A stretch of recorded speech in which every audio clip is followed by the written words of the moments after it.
తదనంతరము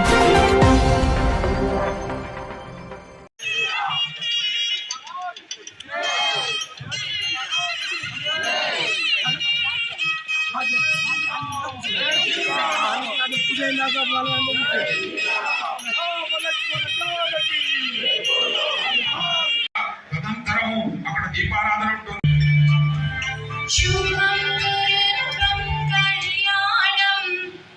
నిప్పు పారంభ పాలింపవే మమ్ము సంపసవన పరిక్షుతువే. ఓం శాంతి శాంతి శాంతి.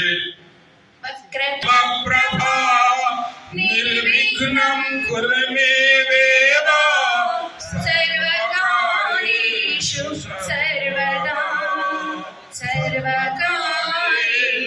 సర్వదా. ఓం భద్రం కర్ణేభిః శృణుయామ దేవా.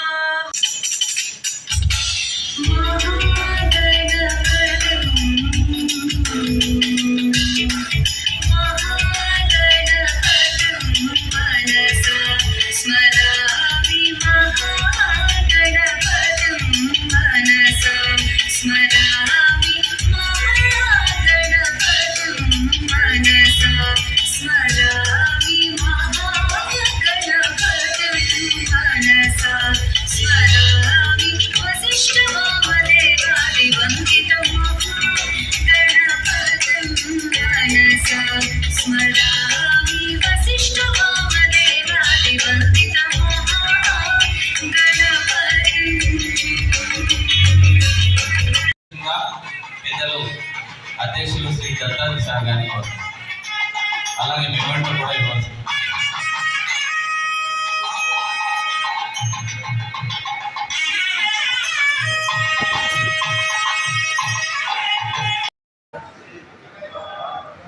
ఓం శాంతి శాంతి శాంతి.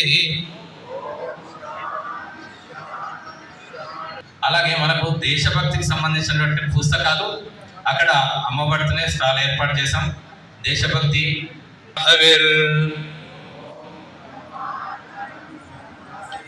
బ్రహ్మాగ్నౌ బ్రహ్మణాహుతం బ్రహ్మైవ తేన గంతవ్యం బ్రహ్మకర్మ సమాధినా. భారత్ మాత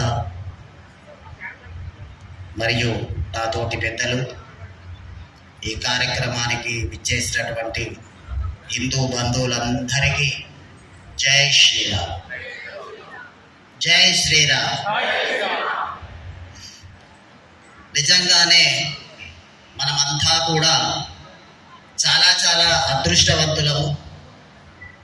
ఎందుకు అదృష్టవంతులం అయ్యాము అంటే పుట్టుక అనేది ఈశ్వరేచ్ఛతో జరుగుతుంది కాబట్టి మనల్ని ఈ భారతదేశంలో పుట్టించడమే మొదటి అదృష్టంగా మనందరం కూడా అనుకోవాలి.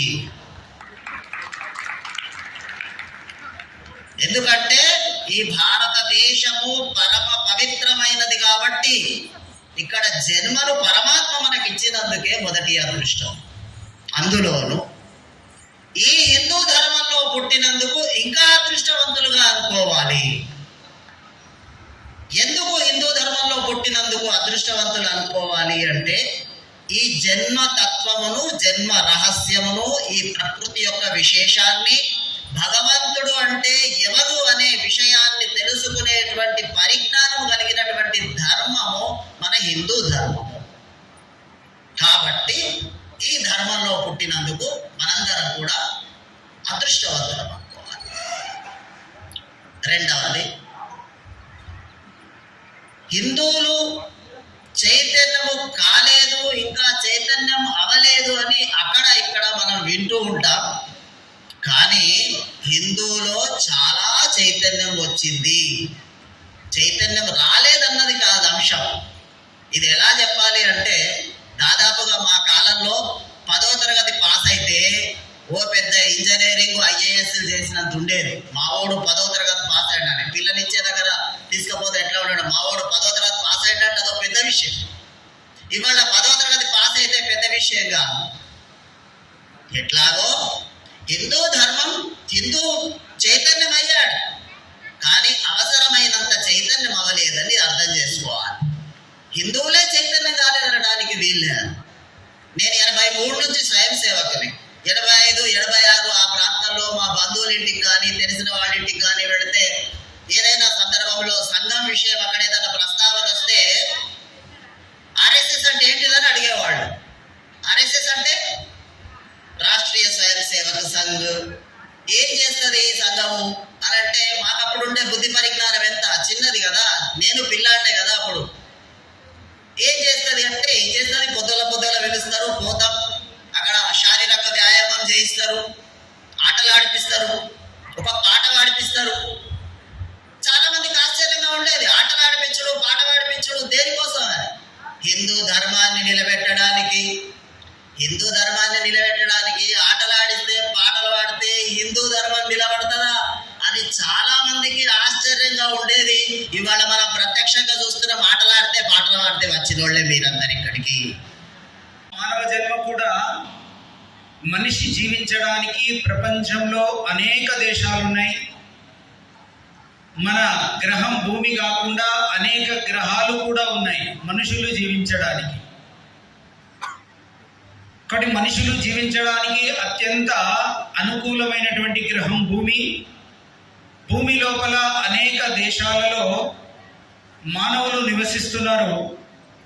అటువంటి భోగవాద దేశాలలో కాకుండా పరమ పవిత్రమైనటువంటి భారతదేశంలో మన జన్మ లభించినందుకు మనందరి పూర్వజన్మ సుకృతం.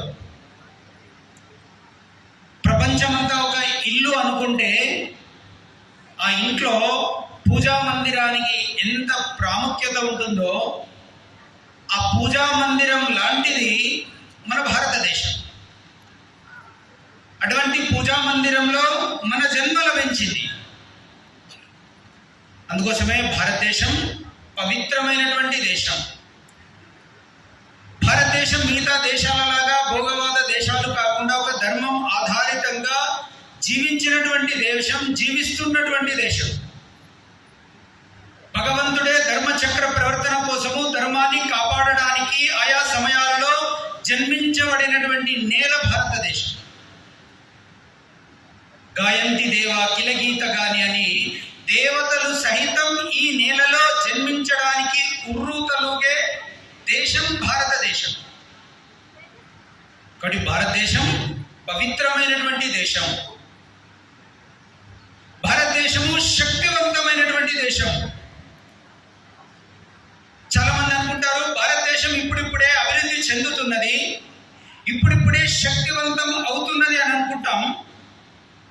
కానీ కొన్ని వేల సంవత్సరాల క్రితం యొక్క చరిత్రను గమనించినట్టయితే భారతదేశం ప్రపంచ దేశాలలోకెల్లా శక్తివంతమైనటువంటి దేశం. భారతదేశంలో జన్మించినటువంటి ఒక్కొక్క మహాపురుషుడు అత్యంత శక్తి సంపన్నుడు. అసలు మన ధర్మమే శక్తిని, సంస్కృతి మనది.